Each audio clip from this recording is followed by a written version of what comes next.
दोस्तों आज के समय में महंगाई इतनी बढ़ती जा रही है कि एक आम आदमी कितना भी कमा ले फिर भी पैसे नहीं बच पाते हैं। अगर वो थोड़ा इधर उधर से कोशिश करके थोड़ा सा बचा भी लेता है तो वो महंगाई उसकी सेविंग को 1 साल के अंदर ही या फिर 6 महीनों के अंदर ही चट कर जाती है। बिल्कुल भी पैसे नहीं बच पाते हैं। तो ऐसे में हमें क्या करना चाहिए? पैसे बचाने के लिए कुछ तरीके होते हैं जिनको हमें ज़रूर जानना चाहिए और जानना ज़रूरी भी है, क्योंकि हमें आने वाले भविष्य की तैयारी जो करनी है, अगर हम ये तरीके नहीं जानेंगे और इम्प्लीमेंट नहीं करेंगे तो शायद हम अपने पैसे को नहीं बचा सकते हैं। तो आज की वीडियो है कि कम पैसे में अपने घर को कैसे चलाएं, अपने घर गृहस्थी का खर्चा कैसे कम करें। Hello friends, welcome back to my channel. कैसे हैं आप लोग? आई होप आप बहुत अच्छे होंगे और सेहतमंद होंगे और आप लगातार मेरी वीडियो के साथ भी बने हुए होंगे। दोस्तों आज की वीडियो में हम जानेंगे घर खर्च कम कैसे करें, कम पैसों में अपने घर गृहस्थी का खर्चा कैसे चलाएं। इसमें टोटल 7 पॉइंट हैं और सातों पॉइंट बहुत महत्वपूर्ण हैं। तो वीडियो के एंड तक ज़रूर बने रहिए और अभी तक आपने चैनल को सब्सक्राइब नहीं किया है तो आपसे एक नम्र निवेदन है, सब्सक्राइब करिए अपने इस चैनल को और बेल आइकन को भी ज़रूर प्रेस करें ताकि ऐसी इंटरेस्टिंग वीडियो की नोटिफिकेशन आपको मिलते रहे। तो चलिए स्टार्ट करते हैं वीडियो को। देखिए दोस्तों, घर में जो महिलाएं होती हैं वो हमारे घर को बहुत अच्छे से चलाती हैं और उनको अच्छे से पता होता है कि क्या खर्च है और क्या खर्च नहीं है। अब यहाँ पर ये भी बात आती है कि हम कैसे समझें कि कौन सा खर्च हमारा बेफिजूल का है और कौन सा फिजूल का है। तो इसमें सबसे पहला पॉइंट आता है कि बेफिजूल की चीज़ें ना खरीदें। अब मैंने यही बात बोली है आपको कि पता कैसे करें कि हम कौन सा खर्च फिजूल कर रहे हैं और कौन सा बेफिजूल खर्च कर रहे हैं। अब इसको एक एग्जाम्पल से समझते हैं। जैसे मान लीजिए आप कहीं ऑफिस जाते हैं और वहाँ पर एक ड्रेस कोड बनाया हुआ है कि आपको मान लीजिए वाइट शर्ट और ब्लैक पैंट और आपको ब्लैक जूते में ही आना है ऑफिस में। अब वो ऐसी जगह है कि वहाँ पर आप ऑफिस जा रहे हैं, वहाँ पर अपने भरण पोषण के लिए पैसा कमाते हैं, तो वहाँ पर आपका प्रॉपर ड्रेस में जाना बहुत ज़रूरी है। और मान लो आपकी जो ड्रेस कोड है उसकी शर्ट खराब हो गई है तो वो शर्ट खरीदनी है आपको, वो आपकी ज़रूरत है, वो आपकी चाहत नहीं है। इससे आप कोई फैशन सेंस दिखाने नहीं जा रहे हैं ऑफिस में, वहाँ जा रहे हैं आप जहाँ से पैसा कमाते हैं। अगर आपकी वो शर्ट ख़राब हो गई है तो वो आपको लेनी ही पड़ेगी और लेना ज़रूरी भी है। अगर नहीं लेंगे तो ड्रेस कोड ख़राब हो सकता है, वहाँ का ऑफिस पे आपकी जो इमेज है उस पर इफ़ेक्ट पड़ सकता है, तो वो शर्ट आपको खरीदनी पड़ेगी। अगर आपके मन में ये आ रहा है कि मुझे कोई नई ब्रांडेड शर्ट खरीदनी है, कि उसके पास 3,000 के जूते हैं या उसके पास कोई ऐसी चीज़ है कि जो पहन के मैं अपना इम्प्रेशन अच्छा जमा सकता हूँ, वो चीज़ आपके लिए बेफिजूल की है। तो आपको शर्ट लेना ज़रूरी है क्योंकि आप ऑफिस जाएंगे। अगर आप किसी की देखा देखी में आके कोई 3,000 का खर्च कर रहे हैं या फिर 4,000 का खर्च कर रहे हैं, वो आपके लिए बेफिजूल का है। तो ऐसे खर्चों को आपको रोकना है।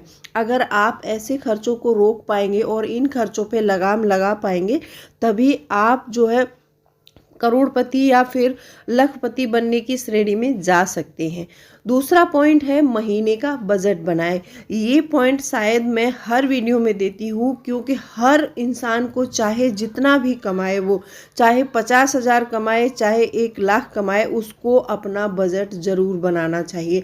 अगर हम बजट के अकॉर्डिंग नहीं चलेंगे और ऐसे ही हम खर्च करते रहेंगे तो अमीर से अमीर व्यक्ति भी गरीब हो जाएगा।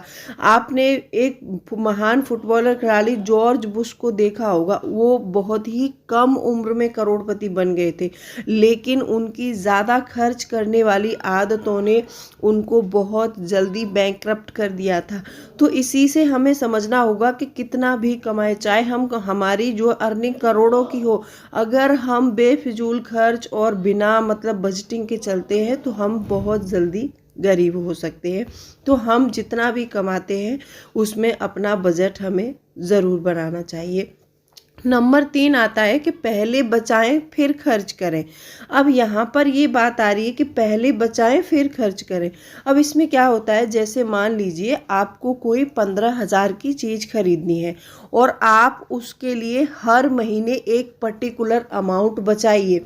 अब उस चीज़ को खरीदने में चाहे आपको 3 महीने भी लग सकते हैं, हो सकता है आप 2 महीने में भी कर लें। तो कोई भी चीज़ खरीदने से पहले आप उसको अपने बजट में डालिए और उसके लिए आपको पहले सेविंग करनी है, उसके बाद में उस चीज़ को आपको परचेस करना है। तो इसका मतलब ये है कि पहले बचाएं बाद में खर्च करें। कभी कभी ऐसा होता है कि आप मतलब लोन पर और ईएमआई पर लेकर आ जाते हैं, फिर वो ईएमआई आपकी जो सैलरी में से कटती है, फिर आपके बजट पर इफ़ेक्ट पड़ता है और आप पैसे नहीं बचा पाते हैं। अगर आपके सामने एक पर्टिकुलर गोल होगा कि मुझे मतलब 2 महीने में या फिर 3 महीने में या फिर 4 महीने में मुझे ये काम करना है, तो आप उसके लिए पैसा अवश्य बचाएंगे, क्योंकि आपको वो चीज़ चाहिए। आपने कमेंट किया है अपने आप से, तो आप पहले बचाएं फिर जो है खर्च करें। चौथा पॉइंट आता है सामान का सही दाम पता करें। एक आपने देखा होगा कि ज़िंदगी भाग दौड़ में हम इतने बिजी हैं कि कभी कभी कोई सामान परचेस करने से पहले उसका सही रेट या फिर सही दाम पता नहीं कर पाते, क्योंकि हम इतनी जल्दी में रहते हैं कि हमें ये काम भी करना है, वो काम भी करना है। कभी भी आप कोई भी एक सामान, मान लीजिए आप किसी में 1 लाख रुपए या फिर 1.5 लाख रुपए कोई भी चीज़ में आप इन्वेस्ट कर रहे हैं, तो उसका आपको एक बार ज़रूर सोचना चाहिए, उसको इधर उधर से पता करना बहुत ज़रूरी है। क्योंकि आजकल देखो ऐसा हो गया है कि कहीं पर जाइए तो कोई सामान किसी रेट में मिल रहा है, कोई सामान किसी रेट में मिल रहा है। तो सबसे पहले अपने सामान को खरीदने से पहले अपने आप को 2-4 दिन दें। जल्दबाजी में कोई भी काम ना करें जिसमें आप अपना कम से कम 1-2 लाख रुपए इन्वेस्ट कर रहे हैं। तो सबसे पहले उसका सही रेट पता करिए, उसके बाद में अपने उस सामान को परचेस कीजिए। 5वां पॉइंट आता है लो प्रोफाइल रखें। ये कमेंट शायद मैंने एक वीडियो में और बताया था आपको कि जब हम अपने जो है प्रोफाइल, जो अपना बैकग्राउंड और स्टेटस होता है ना, उसको जब हम बड़ा करने की कोशिश करते हैं तो यहाँ पर हमारा पैसा बहुत खर्च होता है। यहाँ पर होता क्या है कि हम अमीर, वास्तविक अमीर नहीं होते हैं, यहाँ पर हम अमीर दिखने की कोशिश कर रहे होते हैं। और जो पैसा हम मेहनत करके कमा रहे हैं, 1 महीने हम अपना समय खर्च करेंगे और मेहनत खर्च करेंगे, तब उस पैसे को कमाएंगे। और उस पैसे को अगर हम 1 महीने बाद हमारे हाथ में सैलरी आएगी और उसको दिखावा करने में अगर हम उड़ा देंगे, तो ये समझ लीजिए कि जो हमने 1 महीने मेहनत और समय बर्बाद किया था ना, कि वो हमारा ऐसे ही चला गया। तो इसीलिए जब तक रखना है ये आपको, जब तक आप अपने पैसे, जितना अमाउंट आपको चाहिए आप सेव नहीं कर लेते हैं, तब तक आपको ऐसा करना है। ऐसा नहीं कह रही हूँ कि आप हमेशा ही अपना लो प्रोफाइल रखें, ऐसा मैं बिल्कुल नहीं कह रही हूँ। क्योंकि हमारी जो पैसे की ज़रूरतें हैं, हमें तब तक काम करना पड़ता है जब तक हमारी ज़रूरतें पूरी नहीं होती हैं। और एक जो अमीर इंसान आपने देखा होगा, वो पैसे के लिए कभी काम नहीं करता है, उसका पैसा उसके लिए काम करता है। तो आपको भी ऐसा करना है कि जब तक आपके पास जो अमाउंट आप चाहते हैं आपके पास इकट्ठा ना हो जाए, आपको पैसे के लिए काम ना करना पड़े, तब तक अपने प्रोफाइल को लो ही रखिएगा। किसी को दिखाने की या फिर किसी से कंपेयर करने की अपने आप को कोई ज़रूरत नहीं है। 6वां पॉइंट आता है थोड़ा सस्ता सामान खरीदे। देखिए ये पॉइंट मैंने कई वीडियोस में बताया है आपको कि आप एक मतलब जो भी आपने देखा होगा कि जिस चीज़ पर ब्रांड का ठप्पा लग जाता है वो चीज़ हमेशा महंगी हो जाती है। तो आपको मार्केट में जाकर, ऐसा नहीं है कि हम कोई ब्रांड का चावल खाते हैं तो हम उसी ब्रांड का ही लेंगे, नहीं। अगर हम नॉर्मल खुले चावल आते हैं वो भी लेंगे तो भी हमारा काम चल सकता है। तो हमेशा आप सस्ते सामान की खरीदारी करें और आप अपने आसपास पता करें कि कौन से मार्केट में कौन सा सामान सस्ता मिलता है। तो आपको हमेशा ये करते रहना चाहिए। नंबर 7 आता है, नंबर 7 पॉइंट है कि पैसे बचाने की कोशिश हमेशा करती रहनी चाहिए।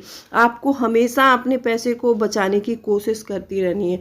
चाहे आप 1 रुपया भी बचा रहे हैं तो उस पैसे को बचाने के बाद अलग रख दीजिए। और मैंने आपको हमेशा बोला है कि आपकी जो भी आमदनी है उसका 20% हमेशा बचा कर रखिए, और उस 20% में से 5% कैश रखिए, 5% अपना इमरजेंसी फंड में डालिए, 10% पैसा आपको निवेश करना ही करना है।